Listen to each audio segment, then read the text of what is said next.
Exercise 13.3 से question number 2 करेंगे। Find the number from each of the following expanded forms. ये expanded forms they रखी हैं आपको, इनसे आपको नंबर बनाना है। अब ये क्वेश्चन एग्जैक्टली पहले वाले क्वेश्चन का उल्टा है। वहां पे आपको नंबर दे रखा था, आपको ऐसे एक्सपेंडेड फॉर्म बनानी थी। यहाँ पे एक्सपेंडेड फॉर्म दे रखी है, आपको नंबर बनाना है। तो स्टेप्स भी इसके बिल्कुल उसी तरह से उल्टे चलेंगे हम। तो पहले तो जो भी ये नंबर्स दे रखे हैं आपको एक्सपेंडेड फॉर्म में, इनकी हम यहाँ से वैल्यू निकाल लेंगे। जैसे ये 8 इंटू 10 की पावर 4 है, इसका मतलब क्या हो गया कि 8 इंटू और 1 1 2 3 4, यही तो मतलब है इसका। 10 की पावर 4 का मतलब है 10 को 4 बार मल्टीप्लाई करेंगे तो 1 के आगे 4 जीरो लग जाएंगे, ये आएगा आंसर 10,000। इसी तरह से हम सबकी वैल्यू निकाल लेते हैं।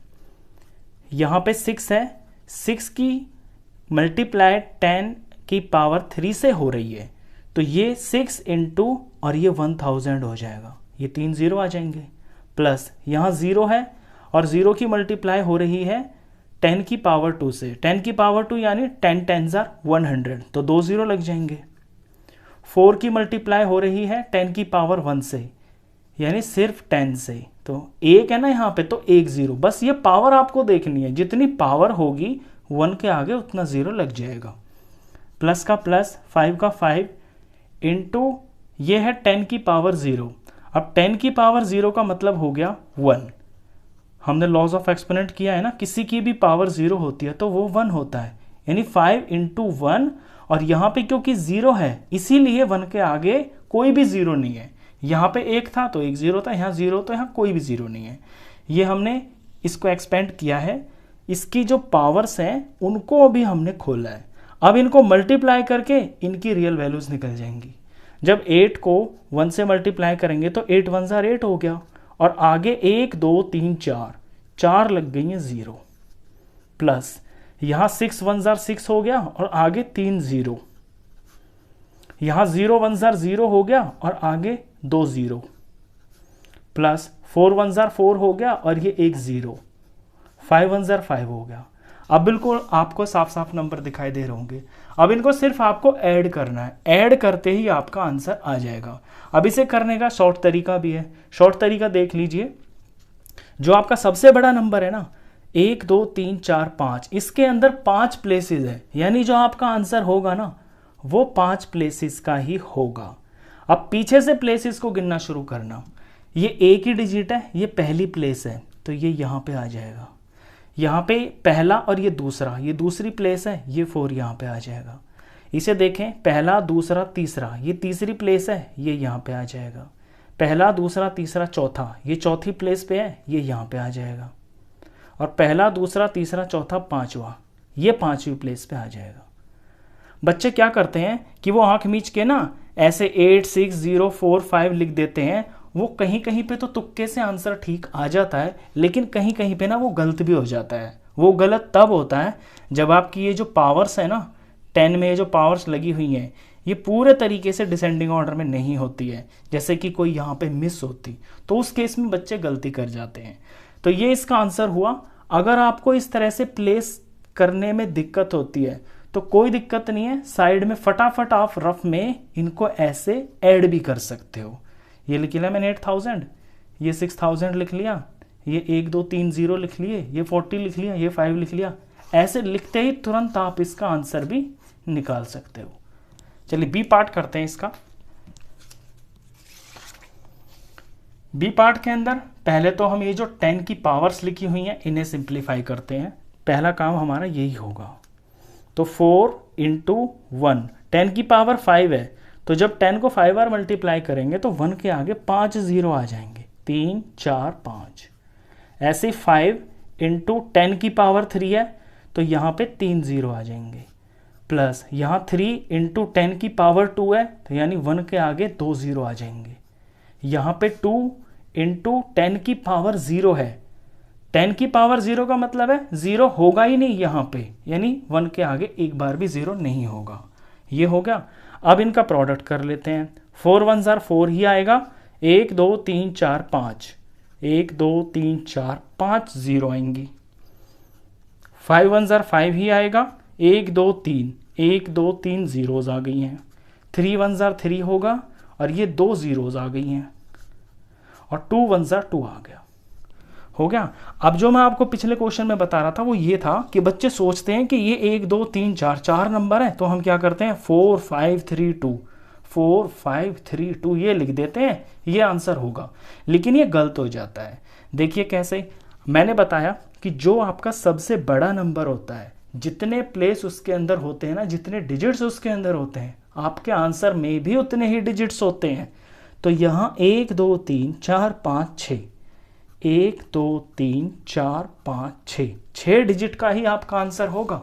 अब पहले डिजिट पे क्या आएगा, जो यहाँ पीछे सबसे पीछे नंबर है 1 है ना, ये यहाँ पे आएगा।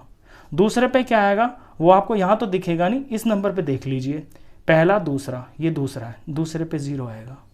तीसरा आपको यहीं मिल जाएगा, पहला दूसरा तीसरा, ये तीसरी जगह पे लिखा जाएगा, पीछे से गिन रहा हूँ मैं। अब चौथा यहाँ तो है नहीं, इसमें मिल जाएगा 1 2 3 4, ये चौथी जगह पे आएगा। पांचवा यहाँ तो है नहीं, यहाँ मिल जाएगा 1 2 3 4 5, पांचवी जगह पे 0 आएगा। और छठा 1 2 3 4 5 6, छठवें प्लेस पे ये आएगा। तो फिर भी कोई दिक्कत होती है तो मैंने आपको बता दिया कि रफ में फटाफट आप इनको ऐसे लिख के ऐड भी कर सकते हैं। ये इसका आंसर हुआ। चलिए इसके बाद पार्ट नंबर सी करते हैं। सी पार्ट के अंदर 3 × 10 की पावर 4 प्लस 7 × 10 की पावर 2 प्लस 5 × 10 की पावर 0 सॉल्व करते हैं। तो 3 × 10 की पावर 4 का मतलब है 3 × और 1 और इसमें फिर 4 0 लगेंगे, प्लस 7 × 10 की पावर 2 का मतलब है कि यहाँ 1 और ये 2 0 लगेंगे, यानी कि 100 हो जाएगा। 5 × 10 की पावर 0 का मतलब है 5 × 1 और यहाँ 0 के ऊपर ये 0 लगा हुआ है 10 के ऊपर, यानी यहाँ कोई 0 नहीं लगेगी, यही रहेगा। अब इसे सिंप्लीफाई करें, 3 1 ज़ा 3 हो गया और 1 2 3 4, 1 2 3 4 0 हो गए। 7 1 ज़ा 7 हो गया, 1 2 2 0 हो गए। 5 1 ज़ा 5 हो गया। अब जैसे मैंने बताया बच्चे क्या करते हैं, देखते हैं 3 नंबर है तो ये 3 7 5, वो समझेंगे कि ये आंसर है, लेकिन ये गलत है क्योंकि यहाँ पे प्रॉपरली प्लेस वैल्यू के हिसाब से नंबर सारे नहीं लिखे गए हैं।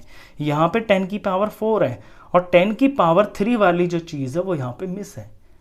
तो अब इसको करने का तरीका, दोनों तरीके, ये तो आप ऐड कर लीजिए और आप अगर प्लेस में ये ऐसे एक्सपर्ट हो गए जैसे मैं बता रहा हूँ तो बेस्ट है, आपका टाइम बचेगा।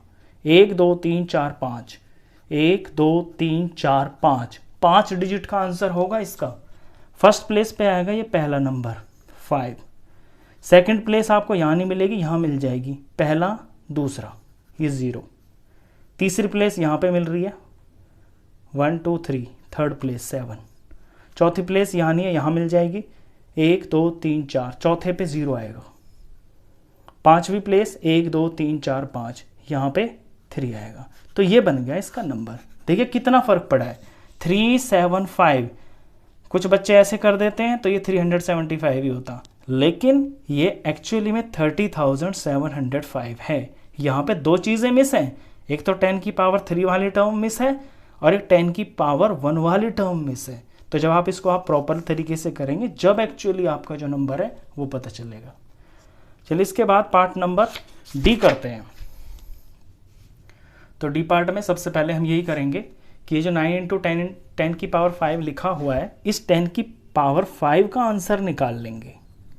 तो 9 × और 10 की पावर 5 यानी 1 के आगे 5 0 लगेंगे, 3 4 5।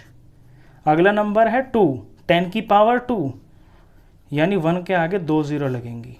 अगला नंबर है 3 × 10 की पावर 1, तो ये 1 और क्योंकि यहाँ पावर 1 है तो 1 0 लगेगा। 10 की पावर 1 मतलब 10 ही हो गया।